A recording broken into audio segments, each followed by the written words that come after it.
തുടരും മൂവി കണ്ട് പുറത്തിറങ്ങി. മൂവി എങ്ങനെയുണ്ടെന്ന് ചോദിച്ചാൽ മസിലും എയറും പിടിക്കേണ്ടാത്ത ലാലേട്ടൻസ് മാജിക്കാണ് ഈ മൂവി.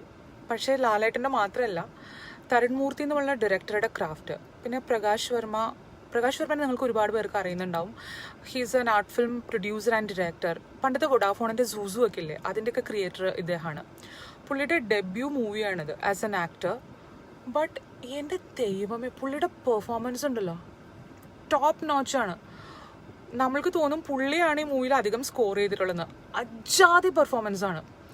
പിന്നെ ഇതിൻ്റെ ഒരു ട്രെയിലർ കണ്ടപ്പോൾ ഞാൻ വിചാരിച്ചത് ഒരു ഡ്രാമയായിരിക്കുന്നതാണ്. പക്ഷേ ഡ്രാമയല്ല, ഇറ്റ്സ് ക്രൈം മിസ്റ്ററി ത്രില്ലർ. ഒരു 50 മിനിറ്റ് ഒരു ബ്യൂട്ടിഫുൾ ആയിട്ടുള്ള ഇനീഷ്യൽ 50 മിനിറ്റ്സ് ഒരു ബ്യൂട്ടിഫുൾ പോയം മാതിരിയാണ് ഈ മൂവി പോകുന്നുണ്ടാവുക. പക്ഷെ അതിനുശേഷം entire plot changes and it becomes an intense thriller. ഇതിൻ്റെ വിഷ്വൽസ്, ബാക്ക്ഗ്രൗണ്ട് സ്കോറും ഒക്കെ അമ്മോ എന്താ ഒരു രസം കാണാനായിട്ട്. ജേക്സ് ബിജോയ് പൊളിയോസ്കി. പിന്നെ എന്താ പറയുക, ആ ഒരു സ്റ്റോറി ലൈൻ തന്നെയാണ് ഈ മൂവിയുടെ ഒരു സ്ട്രെങ്ത്.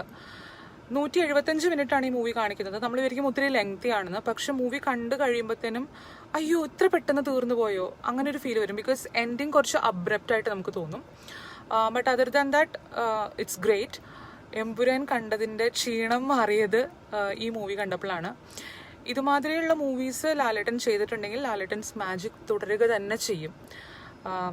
ക്രാഫ്റ്റുള്ള ഡയറക്ടേഴ്സ്, സ്ട്രോങ് ആയിട്ടുള്ള സ്റ്റോറി ലൈൻ, ഇതൊക്കെ തന്നെയാണ് നമ്മൾക്കൊരു മൂവിന്ന് വേണ്ടതെന്നാണ് എനിക്ക് വേണ്ടതെന്നാണ് എനിക്ക് തോന്നുന്നത്. And it's A must watch movie. So ticket കിട്ടുകയാണെങ്കിൽ പെട്ടെന്ന് തന്നെ book ചെയ്തോളുക. Go and watch it. The movie will never disappoint you.